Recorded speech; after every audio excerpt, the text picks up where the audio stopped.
Greetings, season 2 listeners. Today we will be discussing financial life as a musician. I'm John Lee, the main host for this season, joined by today's guest, Job. Hello, Job. Hi. Hi, Job. Could you tell me more about yourself? I'm Job Wong. I currently study in Taylor's in Bachelor of Laws, and I work as a drummer around town. So you're like a gig drummer or like a in a band or something. Yeah, I gig with my brothers at some of the bars and clubs around town. Hmm.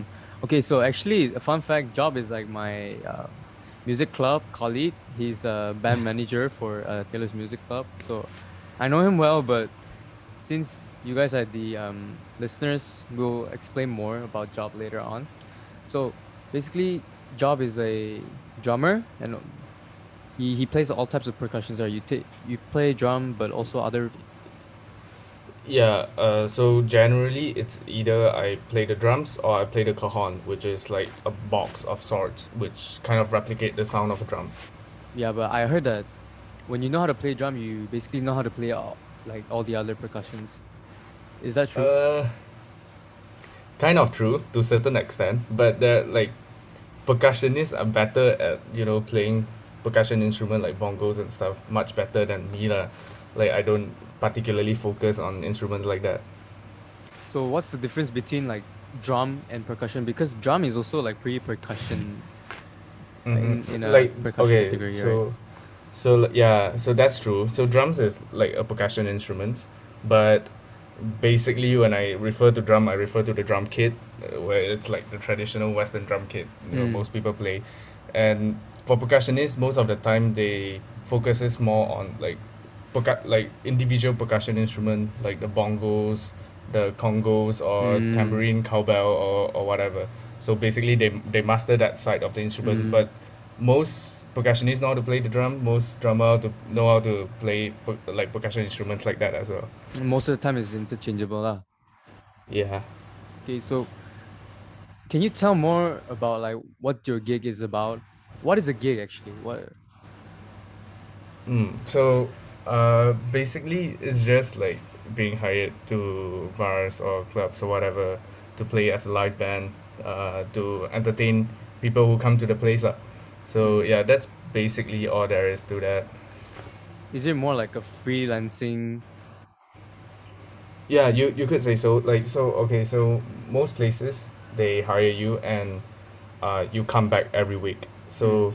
But it's freelancing in a way that most musicians they don't stick to one bar for a very long time. Mm. There are certain exceptions to that, of course, and also there's the occasional events or functions like weddings and stuff like that. So yeah, so there's both side to it, I guess. Mm. So which side are you in like right now currently? I do both, but mostly it's bars and clubs and stuff like that. Yeah. So you're sticking to do you stick to a certain bar or like do you just go around everywhere?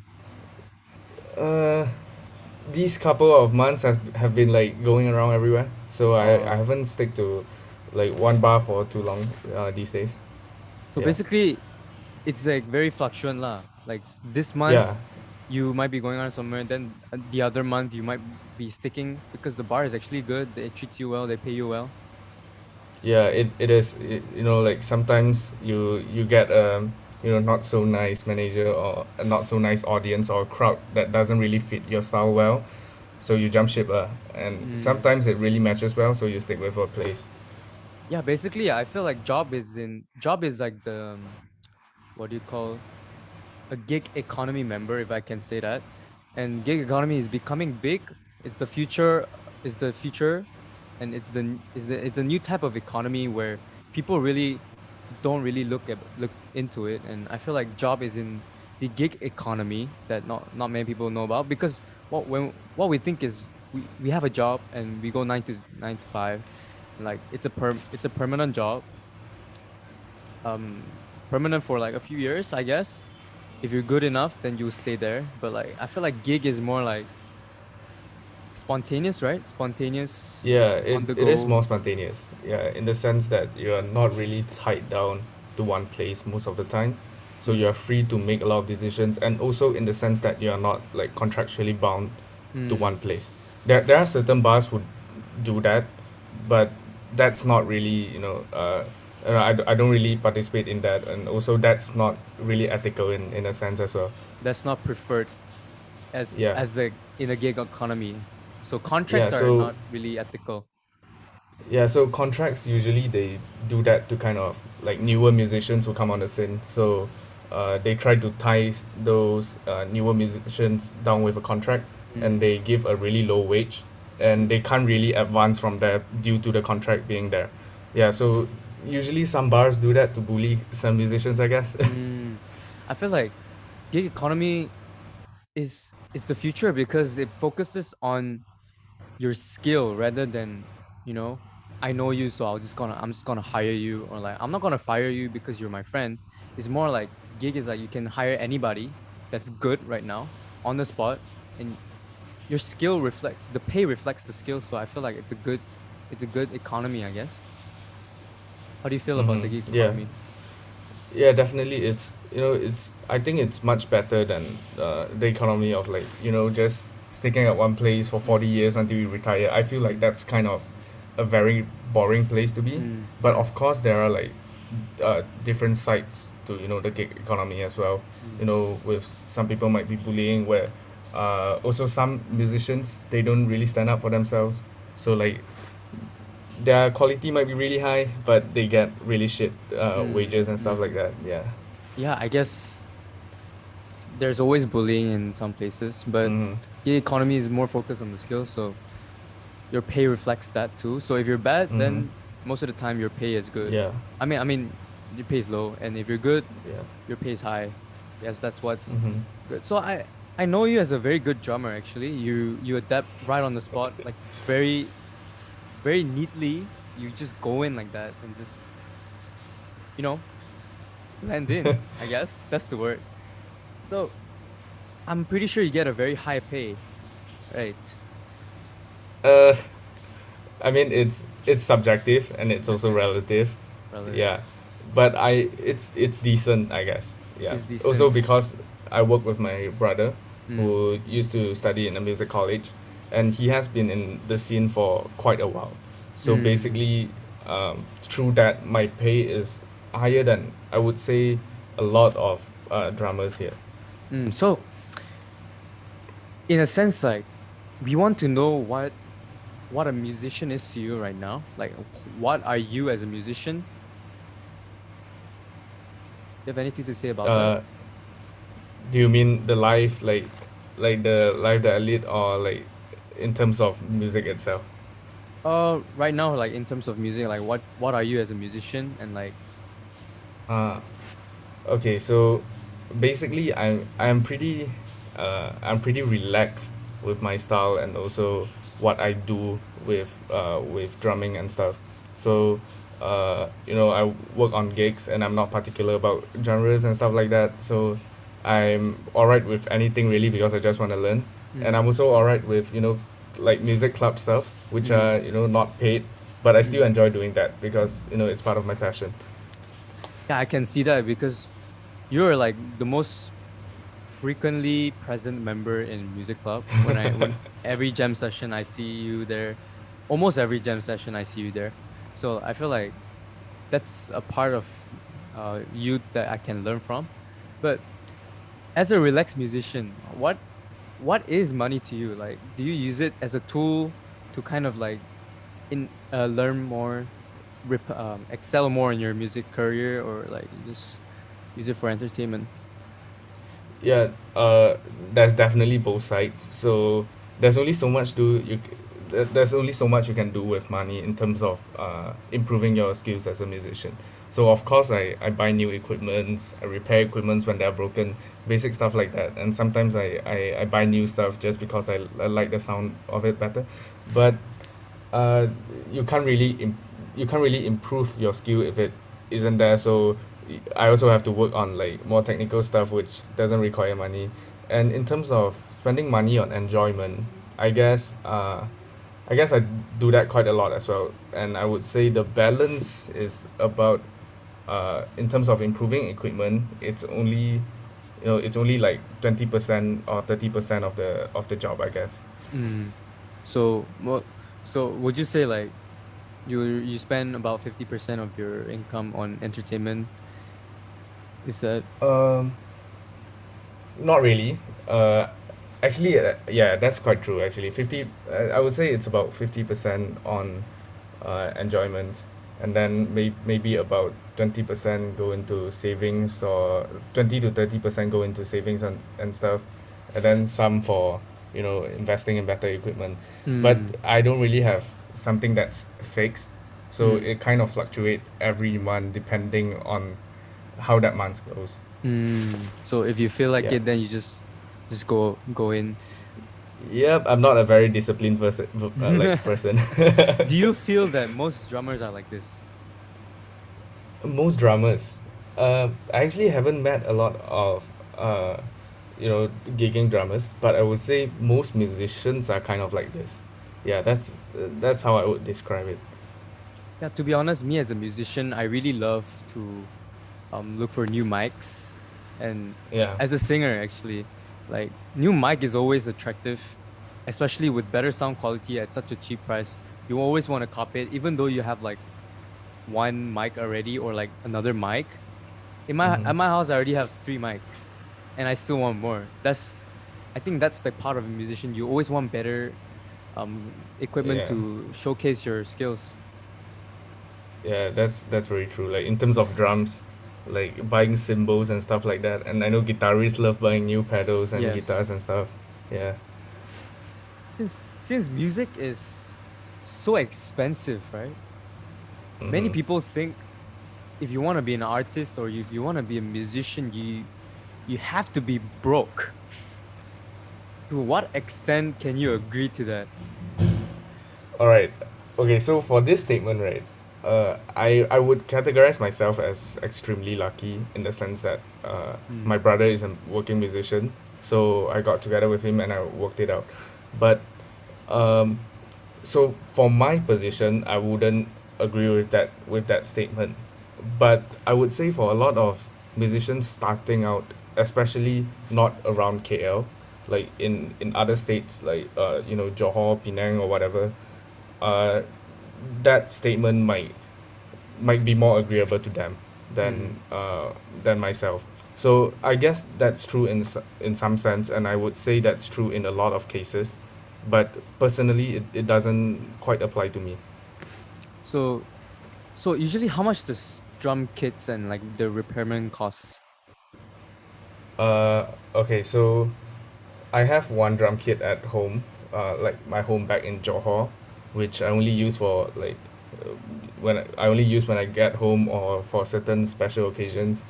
Uh, that kit in its entirety, it's about 10,000 to 12,000, and the current kit that I'm using to gig around KL, it's an electronic kit and it's around 3 to 4K if I'm not Hmm. mistaken.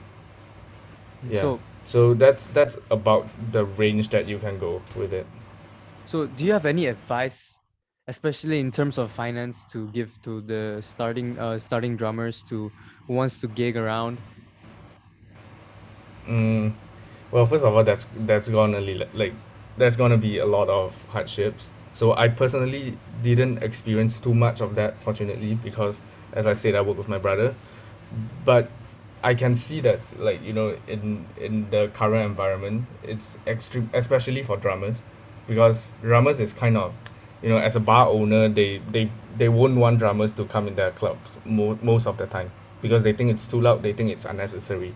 And so singers get higher pay, guitarists get higher pay, keyboardists get higher pay. That's usually how it goes. And as far as advice, I would say, find a person that you can cling on to, Hmm. like a band or whatever. So generally, it's not the drummer that get hired by himself or herself. Hmm. It's usually the singer or the band that gets hired, and then the drummer just comes along with it. So I would Hmm. say, like, clinging to a tight community of people, Hmm. that you really work well with is, good advice. Yeah, I think there's a saying like you can be good with money but not attract money, right? So I feel like you have to be a decent person yourself. So you make people like you so that some people can actually recommend you to other people, and that itself would bring money to you, right? But also like there's a like when you suddenly going from high school with zero income to suddenly earning quite a bit through the gig economy, sometimes you tend to get overwhelmed and you spend too much.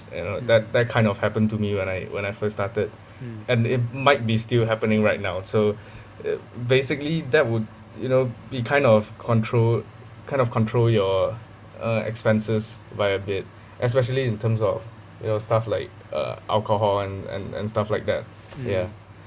So your advice is there are hardships and cling on to someone, and also don't spend too much. Get your shit together, and basically Yeah. something like that. Don't spend too much. Yeah, that's Don't get kind of overwhelmed. Don't get too excited. If you yeah, see money, and save money invest. for the rainy day, Save because money like for the rainy day. in the gig economy sometimes you get fired, you got no job for Mm, 1 or 2 months. So mm.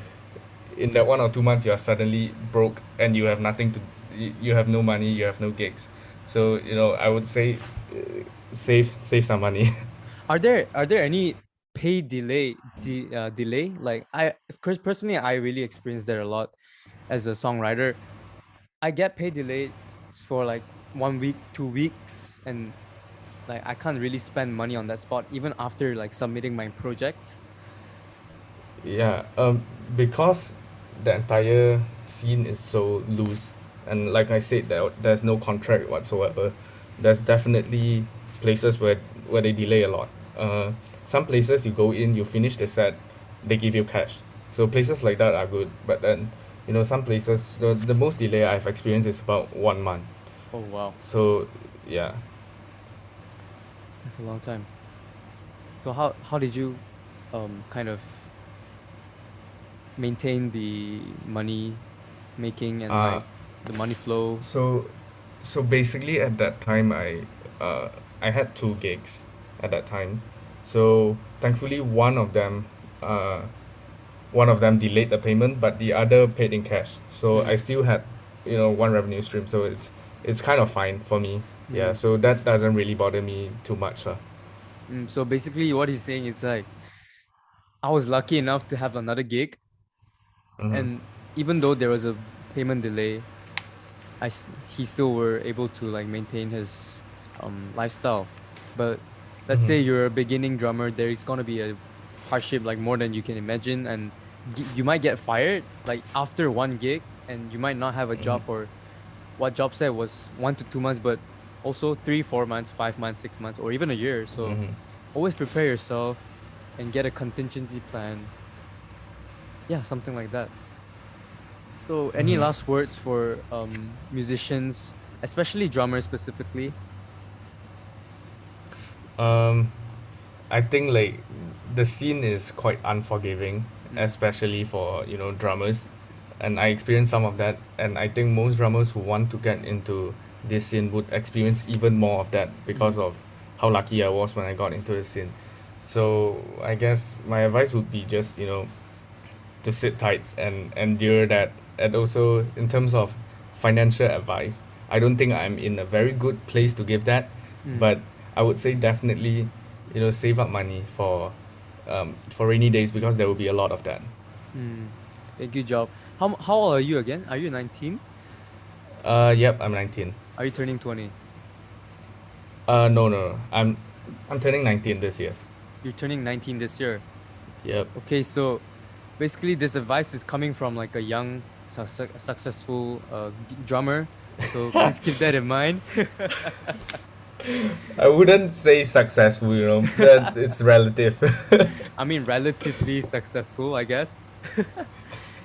A 19-year-old drummer who is already doing gig and like living alone, getting money. I think people would, a lot of people will look up to you, especially as drummer and especially as a singer who've actually performed with a drummer like you. I actually look up to you a lot, as in your drum skills and the adaptability as a musician.